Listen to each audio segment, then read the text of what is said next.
बढ़ते हैं आगे और भारत और यूरोपियन यूनियन के बीच जल्द ही फ्री ट्रेड एग्रीमेंट पर बात बन सकती है। पूरी खबर दे रही है मेरी सहयोगी सुमिता करीर। जी सुमिता, बताएं भारत और यूरोपियन यूनियन को लेकर टैरिफ पर बातचीत कहां तक पहुंची है?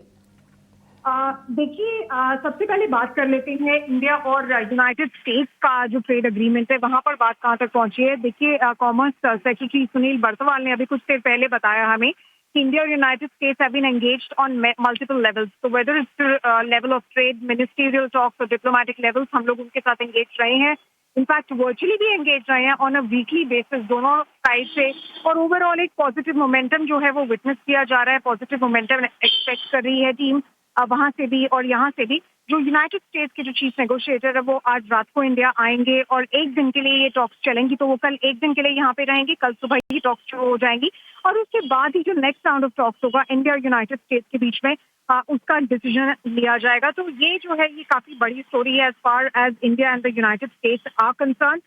उसके अलावा जैसा आपने बोला कि इंडिया और यूरोपियन यूनियन की ट्रेड टॉक्स के बीच में उनके बीच में क्या हो रहा है, well, as far as those are concerned, we have been told कि उनके जो लास्ट टॉक्स हुए थे, 13th राउंड ऑफ टॉक्स हुए थे, वो इंडिया में ही हुए थे, पिछले हफ्ते हुए थे। और अब जो 14th राउंड ऑफ नेगोशिएशंस है, they are scheduled to happen in Brussels from 6th to 10th of October.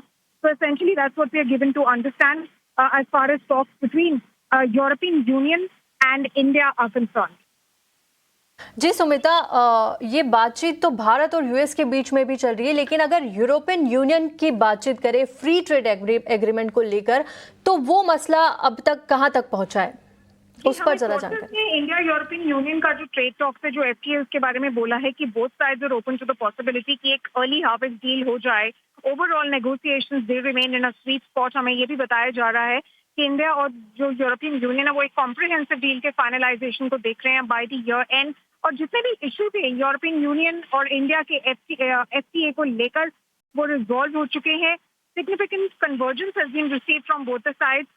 और हो सकता है कि आगे नेक्स्ट राउंड हो या ना हो, इसके ऊपर अभी जो डिसीजन है वो नहीं लिया गया है। ओवरऑल हमें ये भी बताया है सोर्सेज ने कि ऑटो, वाइन, ये इंपॉर्टेंट कंसर्न्स है जो ईयू ब्लॉक के 27 ब्लॉक का जो ईयू है उसमें लार्ज कंट्रीज के ये कुछ कंसर्न्स है। उसके अलावा यूरोपियन यूनियन का जो नॉर्थ था, जो फिशरीज एक्सपोर्ट के लिए आया था, उससे एक्सपेक्टेशन है कि कुछ जो ऑफसेट होगा टैरिफ रिलेटेड इम्पैक्ट, जो अभी 50% टैरिफ चल रहा है इंडिया पे, उसका कुछ इम्पैक्ट ऑफसेट हो जाएगा।